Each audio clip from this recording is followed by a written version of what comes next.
முதல் வாசகம் தானியேலாகமம் அதிகாரம் 6 திருவசனங்கள் 12 முதல் 28 வரை. உடனே அவர்கள் அரசனை அணுகி அவனது தடை உத்தரவை பற்றி குறிப்பிட்டு, அரசரே, 30 நாள் வரையில் அரசர் ஆகிய உம்மிடமன்றி வேறெந்த தெய்வத்திடமோ மனிதனிடமோ யாதொரு விண்ணப்பமும் செய்கிற எந்த மனிதனும் சிங்க குகையில் தள்ளப்படுவான் என்ற தடை உத்தரவில் கையொப்பம் இட்டுள்ளீர் அல்லவா என்றார்கள். அதற்கு அரசன், ஆம், மேதியர் பாரசீகரின் சட்டங்கள் மாறாதிருப்பது போல் இதுவும் மாறாததே என்றான். உடனே அவர்கள் அரசனை நோக்கி, யூதாவிலிருந்து சிறைப்பிடித்து கொண்டு வரப்பட்டவர்களுள் ஒருவனாகிய தானியேல் உம்மை மதியாமல் நீ கையொப்பம் மெட்டுள்ள தடை உத்தரவை மீறி நாள்தோறும் 3 வேளையும் வேண்டுதல் செய்கிறான் என்றார்கள். ஆனால் அரசன் இந்த சொற்களை கேட்டு மிகவும் மனம் வருந்தினான். தானியேலை காப்பாற்ற தனக்குள் உறுதி பூண்டவனாய் அன்று கதிரவன் மறையும் வரையில் அவரை காப்பாற்ற வழி தேடினான். ஆனால் அந்த மனிதர்கள் முன்னரே கூடி பேசிக்கொண்டபடி அரசனிடம் வந்து அவனை நோக்கி, அரசரே, மேதியர் பாரசீகரின் சட்டப்படி அரசன் விடுத்த தடை உத்தரவோ சட்டமோ மாற்றத்திற்கு அப்பாற்பட்டது என்பதை தெரிந்து கொள்ளும் என்றனர். ஆகவே அரசனுடைய கட்டளைப்படி தானியேல் கொண்டு வரப்பட்டு சிங்க குகையில் தள்ளப்பட்டார். அப்பொழுது அரசன் தானியேலை நோக்கி, நீ இடைவிடாமல் வழிபடும் உன் கடவுள் உன்னை விடுவிப்பாராக என்றான். அவர்கள் ஒரு பெரிய கல்லை புரட்டி கொண்டு வந்து குகையின் வாயிலை அடைத்தார்கள்.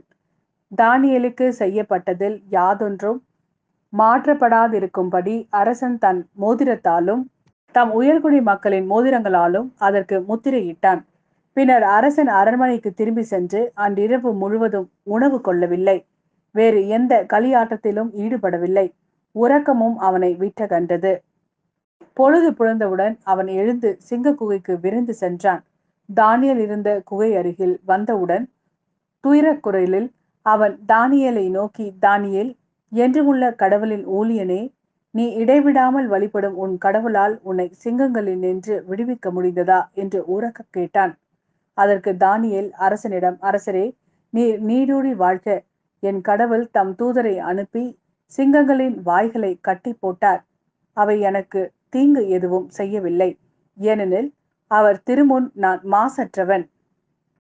மேலும் அரசரே, உம் முன்னிலையிலும் நான் குற்றமற்றவனே என்று மறுமொழி கொடுத்தான். எனவே அரசன் மிகவும் மனமகிழ்ந்து உடனே தானியேலை குகையிலிருந்து விடுவிக்குமாறு கட்டளையிட்டான்.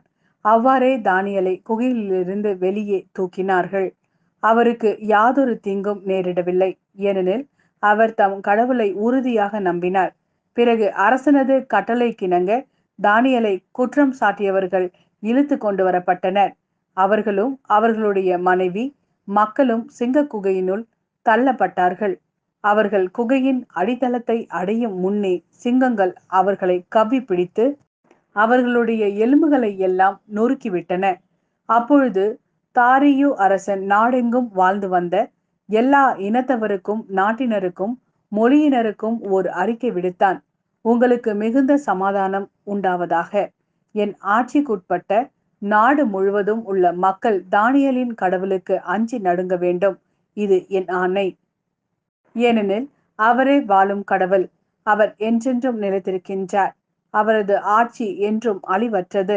அவரது அரசுரிமைக்கு முடிவே இராது. தானியேலை சிங்கங்களின் பிடியினின்று காப்பாற்றியவர் அவரே.